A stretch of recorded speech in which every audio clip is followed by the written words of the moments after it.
মায়ের সম্পত্তি বন্টন। মৃত মায়ের সম্পত্তি কিভাবে বন্টন করবেন? এই সম্পত্তি বন্টন করতে হলে পুত্র সন্তান বেশি পাবে নাকি কন্যা সন্তান বেশি পাবে? অনেকেই প্রশ্ন করেছেন যে মায়ের সম্পত্তি নাকি কন্যা সন্তানরা বেশি পায়, পুত্র সন্তানরা কম পায়।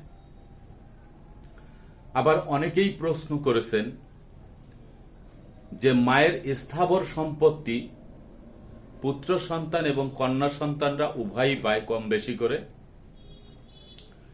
কিন্তু অস্থাবর সম্পত্তি শুধু পুত্র সন্তানরা পায়, কন্যা সন্তানরা পায় না।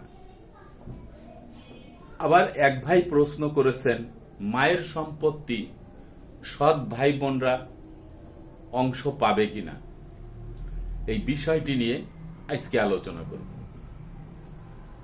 আসসালামু আলাইকুম প্রিয় দর্শক শ্রোতা, আশা করি সবাই ভালো আছেন। টপ লিগ্যাল অ্যাডভাইস বিডি চ্যানেলের পক্ষ থেকে আমি খান রেজাউল ইসলাম রেজা সবাইকে আন্তরিক শুভেচ্ছা ও অভিনন্দন জানিয়ে আজকের পর্বটি শুরু করছি। এই ভিডিওটি অত্যন্ত গুরুত্বপূর্ণ ভিডিও, তাই ভিডিওটি না টেনে সম্পূর্ণ ভিডিওটি দেখবেন। যদি স্কিপ করে দেখেন তাহলে অনেক কিছু বাদ পড়ে যাবে, বুঝতে পারবেন না। আর ভিডিওটি দেখে যদি আপনাদের ভালো লেগে থাকে, কিঞ্চিত পরিমাণ হলেও যদি উপকৃত হয়ে থাকেন, তাহলে চ্যানেলটি সাবস্ক্রাইব করবেন এবং লাইক কমেন্টস করতে ভুলবেন না। প্রিয় দর্শক শ্রোতা, চলে যাচ্ছি মূল বিষয়ের উপরে। বিষয়টি ছিল মায়ের সম্পত্তি বন্টন। আমরা এই সম্পত্তি এবং ওয়ারিশ নিয়ে একটু কথা বলি। সেটি হচ্ছে, একজন মানুষ যখন জীবিত থাকে, সে পুরুষ মানুষ হোক আর মেয়ে মানুষ হোক, তার জীবদ্দশায়, তার জীবিত থাকা অবস্থায় এই সম্পত্তির সম্পূর্ণ মালিক কিন্তু তিনি। তার সম্পত্তি তিনি জীবিত থাকা অবস্থায় তিনি বিক্রি করে দিতে পারেন, কাউকে ব্যক্তিগতভাবে হেবা করে দিতে পারেন, তার সন্তানদেরকে, তার স্ত্রীকে। আবার কোনো মেয়ে মানুষও তার সম্পত্তি তিনি তার স্বামীকে হেবা করে দিতে পারেন, সন্তানদের হেবা করে দিতে পারেন, দান করে দিতে পারেন, বিক্রি করে দিতে পারেন, কোনো ট্রাস্টে জমা দিয়ে দিতে পারেন, তার ইচ্ছা। এবং সেটি কিন্তু আইন বলছে তিনি ব্যক্তিগত মালিক, তার এই সম্পত্তি তিনি যা কিছু করতে পারেন। এখানে অন্য কোনো ব্যক্তি কিছু করতে পারবে না বা প্রতিবন্ধকতা সৃষ্টিও করতে পারবে না। যার সম্পত্তি তার ইচ্ছায় তিনি বিক্রি করতে পারবেন। এখন সম্পত্তি যখন বন্টন হয়, সে বাবার সম্পত্তি হোক আর মায়ের সম্পত্তি হোক, যখন বন্টন হবে তখন একজন মৃত ব্যক্তি, এই মৃত ব্যক্তিকে ধরে সম্পত্তি বন্টন হয়।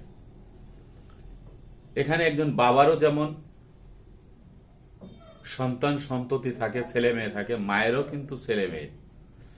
তাই বাবার সম্পত্তি যেভাবে বন্টন হয়, মায়ের সম্পত্তিও কিন্তু তদ্রূপভাবে বন্টন হবে। তাহলে আমরা বাবার সম্পত্তিতে কিন্তু সবসময় দেখে থাকি যে 2:1, অর্থাৎ একজন পুত্র সন্তান যে পরিমাণ সম্পত্তি পায়, কন্যা সন্তান তার অর্ধেক পরিমাণ সম্পত্তি পায়। অর্থাৎ দুই বোন যে সম্পত্তি পাবে, এক ভাই সেই সম্পত্তি পাবে।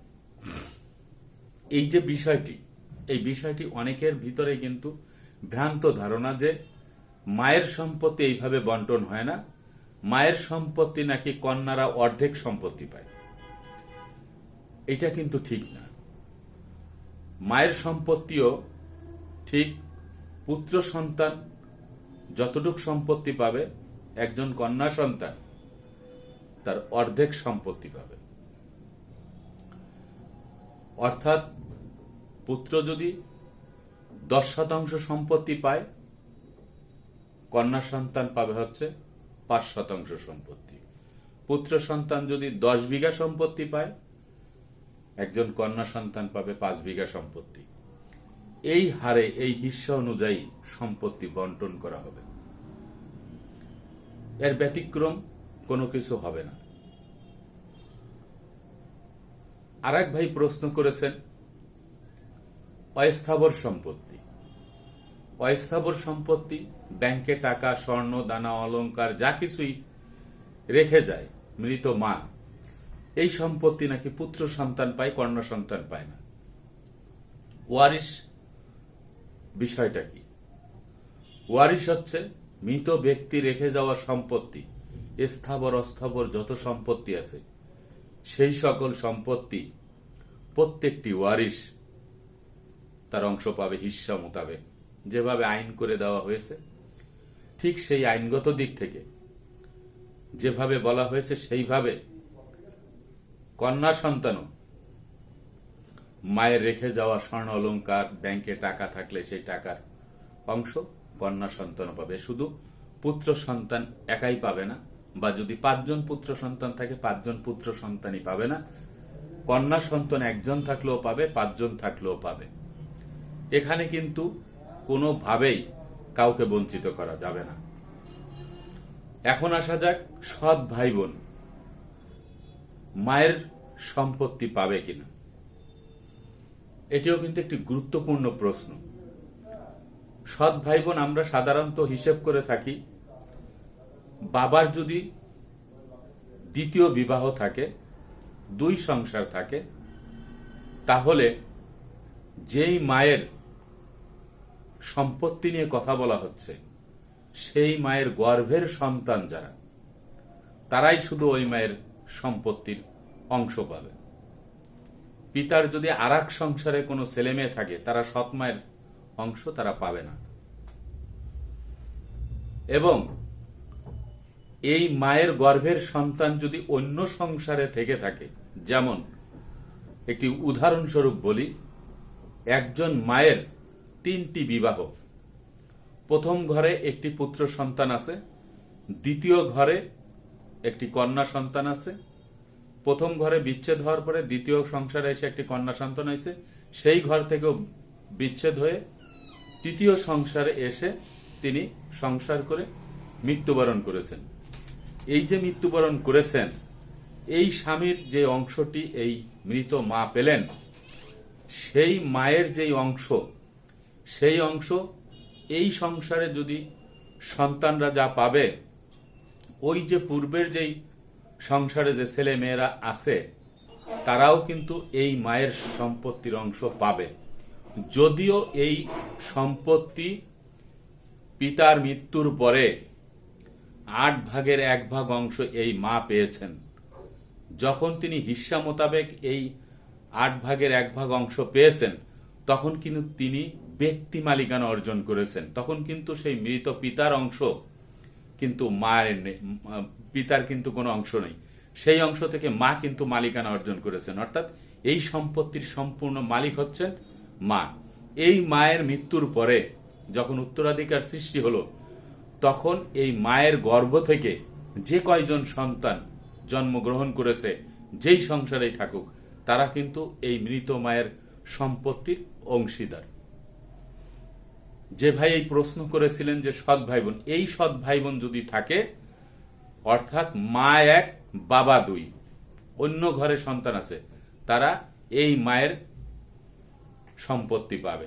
অর্থাৎ সৎ সন্তানরা সম্পত্তি পাবে না, সৎ ভাই বোন পাবে।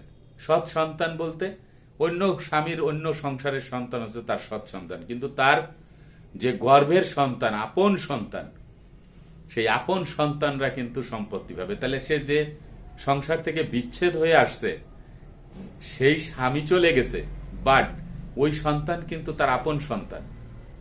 এরকম যদি আরো 2টা সংসার করে আসে থাকেন এই মা, তাহলে ওই সন্তানরাও তার আপন সন্তান। তার কারণ হচ্ছে তার গর্ভে থেকে এই সন্তান আসছে, এবং আপনিও কিন্তু আপনার বাবার সন্তান, এই মায়ের গর্ভে থেকে আসছেন।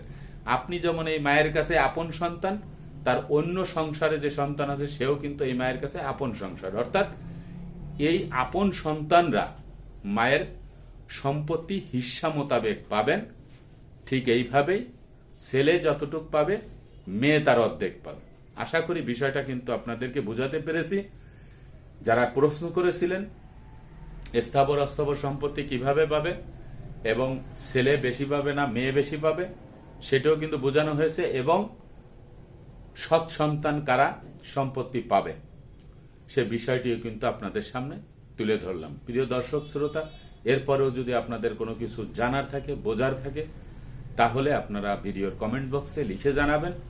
আমি চেষ্টা করব আপনাদের প্রশ্নের উত্তর দিতে। যারা আমার সাথে কথা বলতে চান তাদের জন্য নাম্বার আছে 01782998833। আমি আবার বলছি 01782998833। আর যারা হোয়াটসঅ্যাপ ইমোতে শুধু মেসেজ এবং ভয়েস দিবেন, এখানে কল দিলে আমাকে পাবেন না, এই নাম্বারটা হচ্ছে 01797093536। আমি আবার বলছি 01797093536। প্রিয় দর্শক শ্রোতা, ভিডিওটি আজকের মতো এখানেই শেষ করছি। আগামীতে দেখা হবে অন্য কোনো ভিডিও নিয়ে। সেই পর্যন্ত সবাই ভালো থাকবেন, সুস্থ থাকবেন আর আমার জন্য দোয়া করবেন। আল্লাহ হাফেজ।